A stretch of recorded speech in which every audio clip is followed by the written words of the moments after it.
رمضان كريم. Assalamualaikum warahmatullahi wabarakatuh. Waalaikumsalam warahmatullahi wabarakatuh. Alhamdulillahirabbil alamin. Kembali berjumpa di channel MUI Tangerang Selatan pada acara yang mudah-mudahan bisa memberikan kebaikan, kemaslahatan bagi kita semuanya. Saat ini kami masih bersama dengan dua orang narasumber yang subhanallah sangat berkompeten pada bidangnya masing-masing.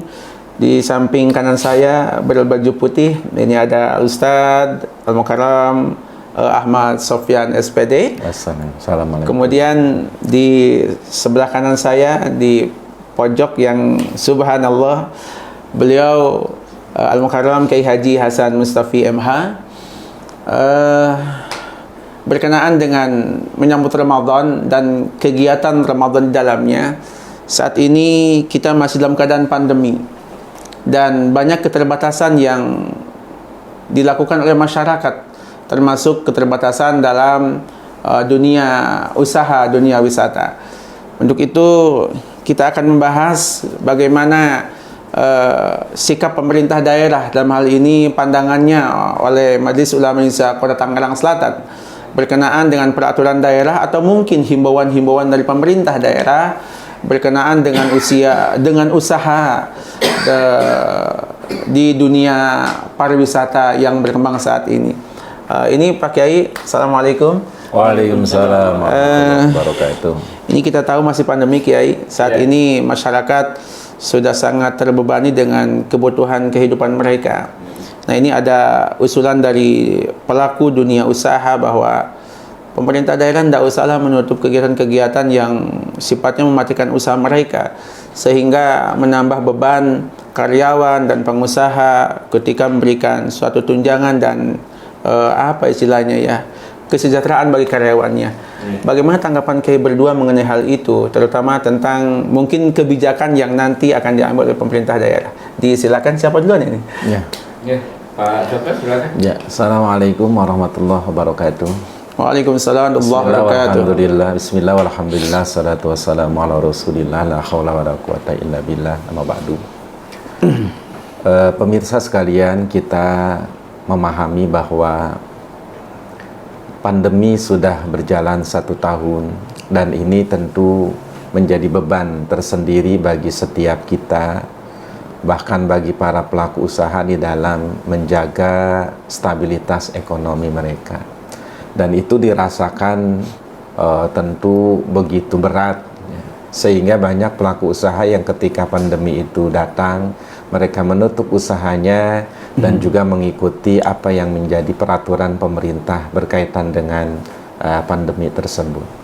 Nah, sekarang ketika memasuki bulan Ramadan, apalagi akan memasuki Idul Fitri, tentu diharapkan ekonomi masyarakat itu membaik, dan masyarakat tentunya sudah ingin sekali membuka usaha-usaha mereka demi untuk menunjang perekonomian baik dalam skala rumah tangga ataupun dalam lingkup yang lebih luas lagi. Apalagi kemudian menyangkut banyak karyawan-karyawan yang harus di PHK, karyawan yang kehilangan mata pencarian dan pekerjaan. Ini tentu kita akan sangat prihatin terhadap hal itu. Sementara agama pada hakikatnya adalah ingin supaya agama itu bisa mensejahterakan juga. Artinya dalam arti agama memberikan dukungan kepada setiap orang yang ingin menaikkan ekonominya. Nah, sekarang bagaimana caranya ketika pandemi masih ada, kemudian Ramadan datang, apakah pelaku usaha itu boleh membuka usahanya kembali atau bagaimana? Saya kira peraturan yang mungkin dan perda yang mungkin sedang diolah Pak Kaki ya, itu adalah merupakan bagaimana pasti pemerintah pun memikirkan hal itu. Saya kira memikirkan hal itu kemaslahatan untuk rakyat, karena bagaimanapun ini adalah ruang lingkup yang memang harus dipantau, didukung oleh pemerintah. Karena itu maka mungkin ada pembatasan-pembatasan, mungkin dunia hiburan yang mungkin ditutup, tapi pada pelaku-pelaku usaha yang sifatnya sandang pangan dan segala macam, mungkin itu bisa dibuka dengan berbagai ketentuan yang bisa maslahat satu sama lain. Saya kira itu menjadi poin penting bahwa usaha tetap berjalan, tapi bagaimana bisa kapasitas ibadah orang di dalam bulan Ramadan tidak terganggu dengan usaha-usaha itu.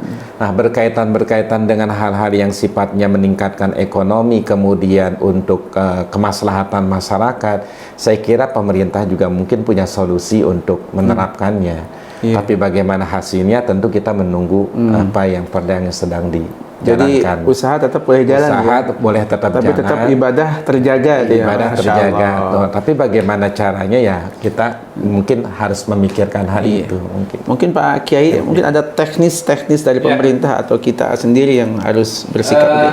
Assalamualaikum warahmatullahi wabarakatuh. Assalamualaikum warahmatullahi wabarakatuh. Muslimin muslimat rahimahullah. Salah satu keberkahan bulan Ramadan itu ketika kita dituntut untuk mencurahkan kasih sayang. Kasih sayang itu dalam norma humanis atau memang religius. Humanis itu bermasyarakat. Kalau sudah bicara masyarakat, bahwa itu terkait dengan semua aspek produktivitas masyarakat kan gitu. Kenapa? Dampak yang sangat dirasakan dalam pandemi ini itu adalah sosial ekonomi. Secara sosial banyak masyarakat terhimpit keluasaannya, kebebasannya. Secara ekonomi banyak yang masya Allah, naudzubillah, sampai ambruk gitu. Kolaps ya. Makanya keberkahan, makna keberkahan Allah itu jangan lantas hanya kepada orang yang beriman. Karena keberkahan Allah itu terlalu universal kan kalau kita batasi. Karena keberkahan itu termasuk kata Muhammad SAW itu mencakup Rahman dan Rahimnya Allah. Kalau Rahman itu mencakup semuanya ya. Tapi Rahim mungkin khusus itu ya. Gitu. Maka memberikan kesempatan untuk berbuat baik kepada non-muslim atau yang tidak beriktikat keislamannya, itu bagian dari kasih sayang. Karena takut laku bi akhlakillah, gitu kan kata Rasulullah, berakhlak sebagaimana Allah. Lah Allah dengan rahmannya menjaminkan pada siapapun. Nah, jadi menjaminkan pada siapapun itu sama dengan ketika para pelaku usaha itu diberikan keluasaan untuk mengembangkan usahanya sehingga nilai produktivitas ekonominya memberikan retribusi atau kontribusi sosial kepada mereka. Namun pentingnya bagi kita sebagai ulama, sebagai pemerintah itu arif. Arif itu apa? Atau arif dan bijaksana. Arif itu melihat dari semua sisi, gitu kan? Jangan hanya satu, jangan secara parsial. Bijak itu juga memberikan kontribusi moralitas dan yang lain.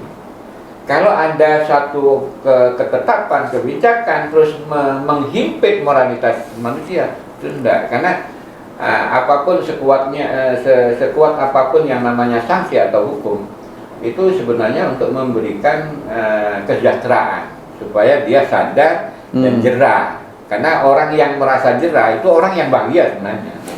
Nah, jadi itu penting. Nah, oleh karena itu pentingnya bagi kalangan pemerintah kembali kepada kerjasama antara tradisi ulama dan umarok. Jika semua kebijakan itu dimakrifati dari semua sisi. Dimakrifati dari semua sisi. Saya gunakan bahasa yang seperti itu. Artinya ta'arifnya itu mencakup semua masalah, ya ekonominya dan misalnya. Nah, aturan-aturan ketika keluasaan berusaha itu diberikan, tetapi ada batasan-batasan moralitas dan sosial yang harus disandarkan karena agama. Ramadan itu adalah keluasaan bagi umat Islam yang masya Allah tabarakallah gitu. Artinya itu harus dihormati. Mungkin mohon izin kayak poin-poin mana di dunia usaha yang boleh atau tidak boleh dilakukan atau berusaha. Nanti kita akan mengatakan pertama seperti perlukasan restoran atau rumah makan. Nah, itu nanti rumah makan silahkan buka. Ada batasannya mungkin tapi pada batasan kebutuhan umum masyarakat. Maka pemerintah sering memutuskan bukalah mulai jam 12. Kenapa? Karena itu jam makan secara umum. Artinya waktu-waktu yang tidak menjadi substansi rasa laparnya, nah itu ditutup gitu. Maka pemerintah boleh membuka jam 12 gitu kan. Atau mungkin lebih lama gitu Kiai ke jam 16 gitu. Nah, Karena kalau jam 12 itu makan siang ya. Itu kan pendekatan moralitas umum ya. Nah, tetapi untuk mendekatkan moralitas keagamaannya ditutupilah dengan takbir gitu loh. ada hijab ya gitu ya, ada takbir. Ada hijab Gitu. itu Iya, efeknya pada nilai-nilai keagamaan, tapi tetap membuka itu memberikan konsumsi kepada orang-orang yang tidak berdosa atau non. Karena alasan tertentu ya. Iya.